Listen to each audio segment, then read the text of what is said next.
I analysed 50 builder websites, and here's what actually works. So after analysing 50 builder websites, it turns out most builder websites do not bring in quality inquiries.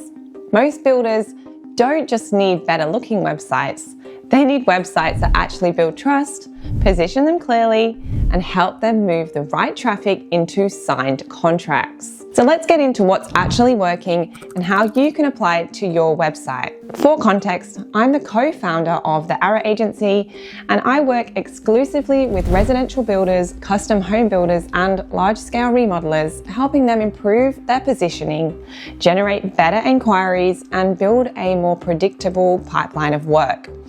So this is based on real patterns that we keep seeing across the industry. Here's an example from one of our builder clients. We set up a landing page for a custom builder in Southeast Queensland, and the last quarter they have generated over 60 qualified inquiries from Google and Meta advertising. So here's the problem. Most builder websites are too vague. The first issue we keep seeing is that many builder websites never clearly say who they're for, what type of projects they do, or why someone should choose them. A lot of sites talk about quality workmanship, being a trusted local builder, but they're not specific about who they work best with or what they specialize in. So the right client may land on your page, but they can't immediately tell if it's for them or not. I often see the same phrases over and over again. Quality workmanship, trusted local builder, years of experience, high quality service. The challenge is that almost every builder is saying the same thing. So when a homeowner visits the website, nothing really stands out, and they're still unsure whether you do custom homes, renovations, extensions, or a bit of everything. They don't immediately understand what kind of projects you specialize in,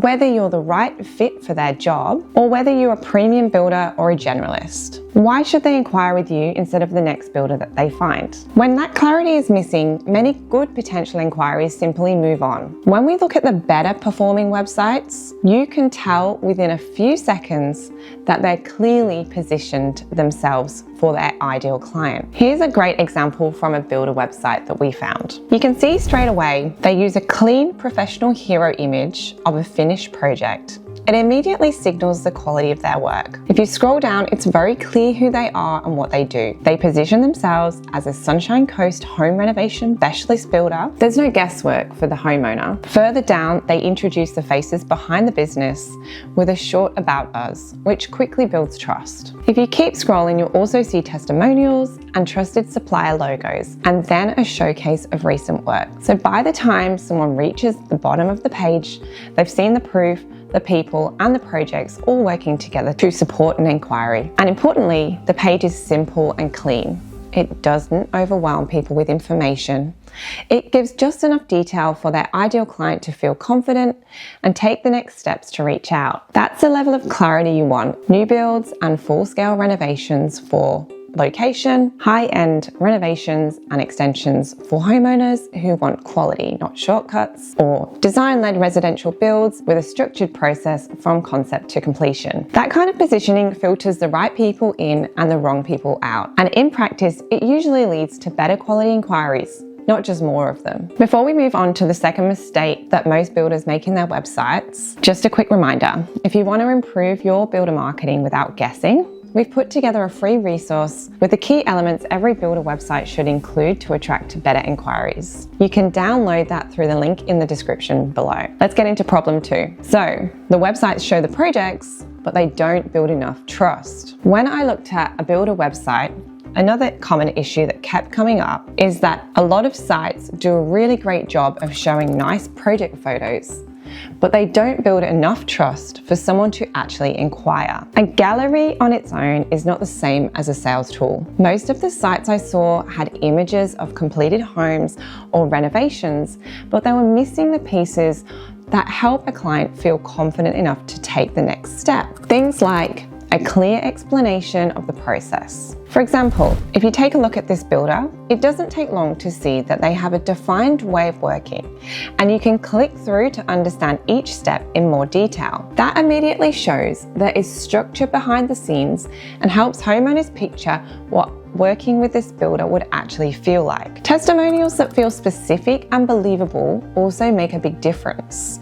Not just great builder, highly recommended, but testimonials that mention the type of project, the experience, and the outcome. That kind of detail helps a potential client think, this sounds like my situation. Case studies and small details that reduce risk and uncertainty, things like warranties, insurances, or how variations are handled, go further than a photo gallery alone, because they show you can deliver and manage a project properly, not just that you've done work somewhere before. This is really important because homeowners are not choosing based on photos alone. They're choosing based on trust. They're asking themselves whether this builder will communicate well, manage the project properly, and be a safe choice for a big investment. The best builder websites answer those questions before the inquiry even happens, through real project breakdowns, specific testimonials, a simple step-by-step process, and clear positioning around the type of clients and projects that you serve. If your website looks good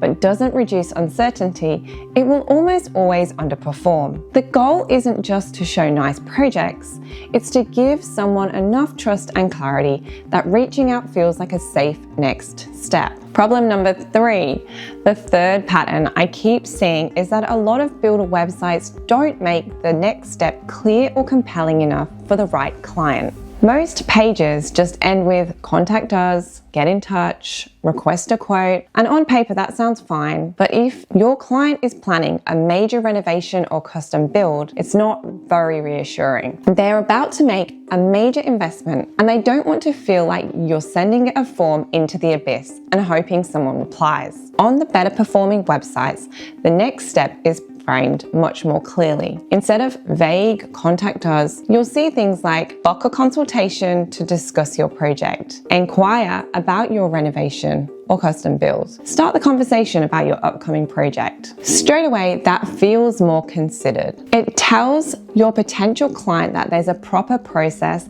and a real conversation behind that button, not just a generic inbox. The stronger call to actions are also backed up with a little context, like who it's for, what happens next, and the types of projects they usually take on. When you do that, you're not just asking someone to get in touch, you're inviting them into a clear, structured next step. And this is where we saw the real difference in results. Vague call to actions tended to attract more tire kickers, while clear, well-framed call to actions attracted fewer but better fit clients. It's a small change on the surface, but it can have a huge impact on the quality of the inquiries that you receive. Problem number 4, they focus too much on themselves and not enough on the content. A lot of builder websites are written mainly from the builder's perspective, not the client's. The page usually starts with things like our company, our team, our experience, our values, and all of that's important and absolutely has a place on the website. The challenge is when it shows up first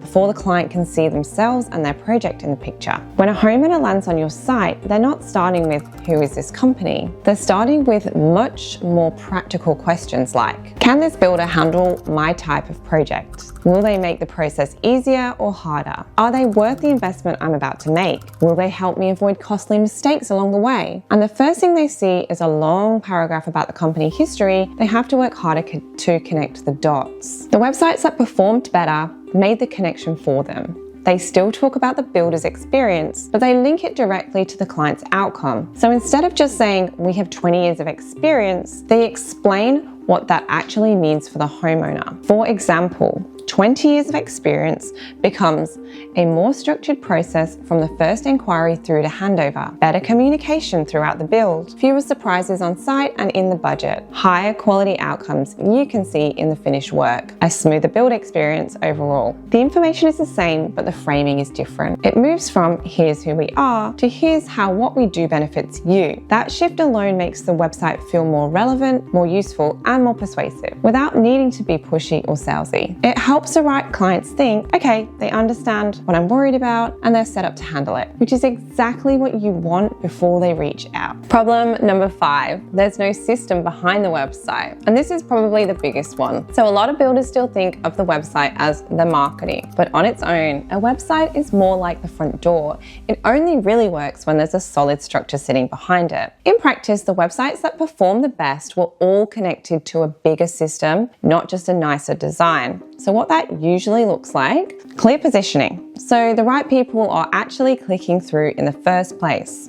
Driving traffic from Google, paid ads, SEO, and consistent content. So not just hoping people somehow find the site. A defined inquiry process, so every lead is handled the same way. And a simple CRM and follow-up, so good inquiries don't slip through the cracks. We want messaging that qualifies the right type of clients, so you're not fielding projects that were never a fit. Even well-built websites will struggle if the wrong people are landing on it, leads aren't followed up properly, the message is too generic, and there's no clear journey from first click to signed contract. When we looked at the better performing builder websites, they didn't work because of design alone. They worked because the design, the message, the SEO and traffic, and the follow-up systems all supported each other as one system. And that's really the key takeaway here. It's not just about having a modern website. It's about having a website that plugs into a predictable pipeline. So when someone visits, there's a clear path from I'm interested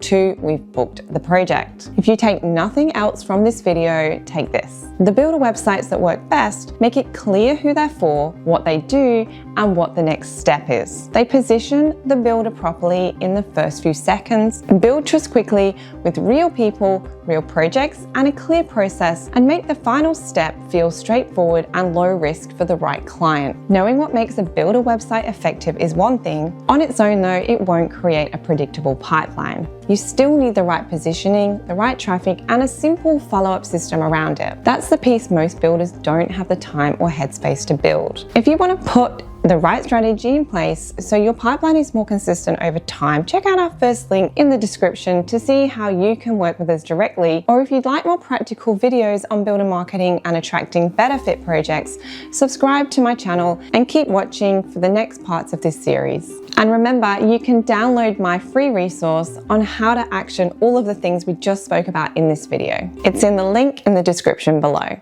Thanks for watching.